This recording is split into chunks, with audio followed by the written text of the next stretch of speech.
Maligayang araw sa ating lahat at welcome back na naman dito sa aking munting channel. Panibagong araw, panibagong video na naman tayo.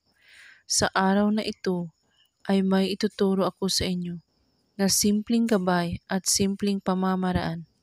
At kung baguhan ka sa channel na ito, ay huwag kalimutang mag-subscribe at i-click ang notification bell para lagi kayong updated sa mga bago kong videos na i-upload. Gusto mo bang habul-habulin ka ng taong pinakamamahal mo at yung taong karelasyon mo noon? Gawin mo ito sa kanya para mamahalin kanya ng bongga-bongga. Ang mga kailangan sa ritual na ito, panulat at larawan niya. Kailangan kapag gumawa kayo nito ay magfo-focus po kayo at buo ang inyong paniniwala at walang ibang iniisip at pagdududa para tumalab agad. At kapag handa ng iyong sarili, kunin mo ang larawan niya at titigan mo itong mabuti at iisipin mo siya.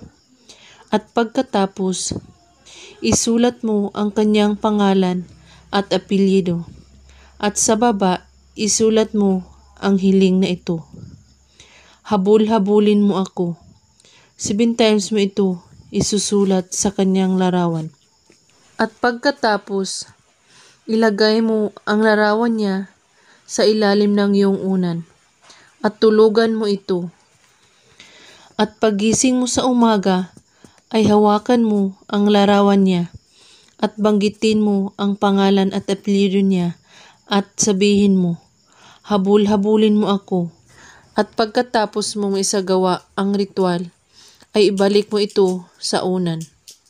At ulit-ulitin mo ito kada araw hanggat siya ay magpaparamdam sa iyo. Gawin mo lang ito kahit anong oras at araw, basta't buo ang inyong paniniwala sa paggawa at walang ibang iniisip at pagdududa. At kung may katanungan po kayo ay magko-comment lang po sa baba. Maraming salamat sa panunood. May God bless us all.